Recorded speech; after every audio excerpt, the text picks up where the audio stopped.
Two veteran members of the Gwinnett DA's office lost their jobs because they insisted a child shooting was accidental and no one should be prosecuted. Yeah, our Randy Travis is here with us to talk about this. Even the Gwinnett County Police detective assigned to the case thought the shooting of 3-year-old Salvador Osorio was an accident. That child has since recovered, but Randy, you say the DA overruled them all. That's right, Courtney and Russ. Yeah, Gwinnett DA Patsy Austin-Gatson believes gun owners should keep their weapons secured and away from children. It's a position that's hard to argue with, but in this case, critics say the facts and the law don't fit the crime. We'll see what you think.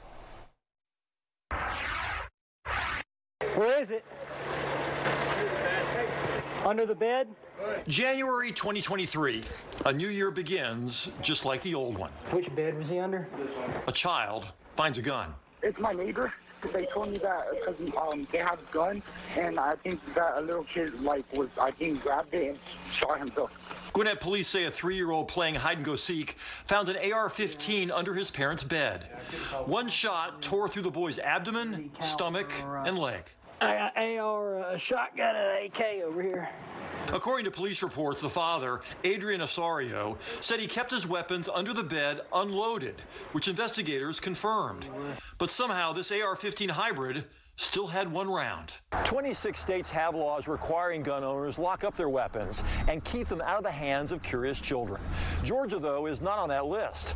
Yet the gun owner here was still indicted, even over the objections of those closest to the case. The police investigator wrote, "There is no evidence to support a crime occurred. It is reasonable to believe Adrian thought the weapon was unloaded. The firearms were also located underneath a bed that was close to the ground. It is reasonable to believe Adrian did not think his children would fit underneath it." Assistant DA Courtney Spicer and investigator Benji Fennell agreed. Writing in this memo to the DA, the firearms were not stored in a reckless manner. Though this is a tragic case, we are constrained by the code's definition of what constitutes recklessness. Georgia code says reckless conduct is consciously disregarding a substantial and unjustifiable risk that his or her act or omission will cause harm. If you have a gun, you should make sure that no one can get a hold of it where they can harm themselves. DA Patsy Austin-Gatson assigned the case to someone else in her office. Earlier this month, a grand jury indicted Osorio on felony second-degree cruelty to children and misdemeanor reckless conduct. So the 3 people closest to the incident decided it was all an accident. Why do you know better than them? You have recklessly endangered the child's life. So that is the law. And putting a gun under a bed is not secure enough for you? Well, where you know kids play around under the bed, no. Spicer resigned rather than be forced to prosecute the case. Writing to the DA, "I cannot and will not lie under oath." Fennell got fired when he refused to testify before the grand jury. Neither would comment for this story. So you had 2 veteran employees of your office, both basically sacrificed their career for this case.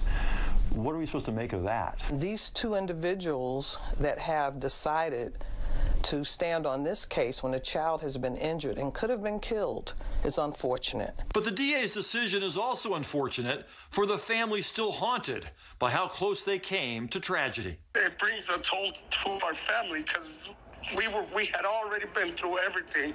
It's not just the gunshot wound. It brought everything down. Me as a business owner, as a husband, as a son, it's just been tough. Do you think that you were negligent in any way? I mean, honestly, like I told you, it was in my room. There was no guns around anywhere else but my room. As for the 2 people in the DA's office who refused to follow their boss's orders, they're doing their job correctly because everything's been an accident, but now they're trying to do something out of it from nothing. Everybody doesn't need a gun. If you're not willing to take the steps to make sure it's secure, to make sure that it's stored safely, then maybe you should question that. She says others in her office reviewed the same case file and found probable cause that those two veterans missed. She wouldn't tell us what that probable cause is. We'll have to wait till the case unfolds before we find that out. It's like we're at the very beginning of what's going to be a long journey for this father, Randy. But the important thing to note is that the little boy is doing okay. Yes, he is. I saw him when we went out there earlier in this investigation. He was running around. I think he was being chased by his sister, another little girl, had a big smile on his face. He's clearly recovered completely from this shooting. But, I mean, it was very close. It came into his abdomen and through his thigh. But again, prosecutors have to decide here, and this case revolves around, did his dad know that the gun that he had under his bed was loaded? And did he secure the weapons enough in the eyes of the law? Yeah, of course, this Gwinnett County grand jury, as you told us, indicted him on that one felony child endangerment charge, apparently. But getting an indictment is a pretty easy process for prosecutors. It is, and the DA did find someone else to present the case to the grand jury. But again, these two veterans decided there wasn't enough evidence, and they basically sacrificed their career rather than testify before the grand jury. Yeah, it's a big move. Yeah. All right. Serious. Randy, I know you'll keep us posted on this. We will. All right, thanks.